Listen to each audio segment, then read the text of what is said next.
Alors, je vais maintenant vous donner quelques conseils à propos du titrage en vidéo. Je vais rester très technique dans cette partie, donc si vous voulez savoir comment choisir telle ou telle police ou encore telle couleur, il faut plutôt vous orienter vers un graphiste ou un directeur artistique.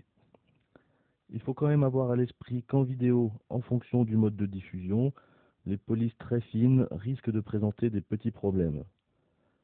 Même si cela passe sur le moniteur de votre ordinateur, sur un écran de télévision bon marché, c'est une toute autre histoire. Ce qu'il faut savoir, c'est que sur la quasi-totalité des récepteurs de télévision, l'image vidéo n'est pas affichée dans son intégralité. Un surbalayage est volontairement appliqué à l'image, de manière à ce que ses contours sortent de l'écran. On a créé ce procédé au début de la télévision à tube cathodique, car les écrans n'étaient pas parfaitement rectangulaires, mais un petit peu ovales. Il fallait donc grossir l'image de manière à remplir l'écran. Aujourd'hui, les extrémités de l'image sont utilisées pour transporter des données telles que le télétexte ou alors les sous-titres pour malentendants. Donc c'est pour ça qu'on a créé des zones de sécurité. On peut les afficher sur n'importe quel logiciel de montage, mais aussi sur les viseurs de nombreuses caméras et sur les moniteurs de tournage. On en trouve deux. Une première zone qui se situe à 90% de la taille normale de l'image, qui s'appelle la Safe Action, donc la zone de sécurité qui concerne l'action principale de la scène filmée par la caméra. La seconde zone de sécurité est appelée Safe Title.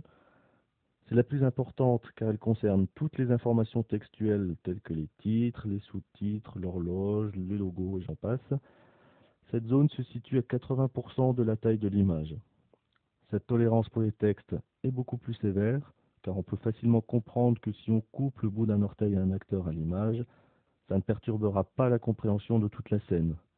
Tandis que si on coupe un bout de texte situé à une extrémité de l'image, ça peut vite le rendre illisible. Les choses se compliquent lorsque notre film doit être diffusé sur des écrans de ratios différents, car si un logo est situé à l'extrémité de la zone sur un écran 16/9, quand il sera diffusé sur un écran 4/3 en mode crop, il va tout simplement disparaître. A l'inverse, si on applique le logo avec la zone de sécurité 4/3 et que le film est diffusé en 16/9, il apparaîtra beaucoup trop rentré dans l'image. Bon, si vous ne diffusez qu'en 16/9, le problème ne se pose pas. Mais si vous regardez attentivement certains téléfilms, vous constaterez qu'il y a beaucoup de plans larges et que l'essentiel de l'action est concentré au centre de l'image.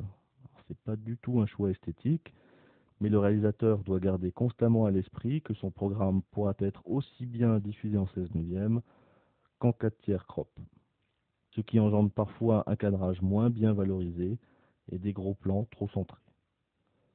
Voilà, une dernière chose à savoir sur le texte est qu'il doit rester suffisamment longtemps à l'écran pour être lu par tout le monde. Pour un bandeau avec le nom et la fonction d'une personne, par exemple, on dit que le monteur doit avoir le temps de le lire 3 fois. Voilà, donc nous avons terminé avec le titrage et les zones de sécurité.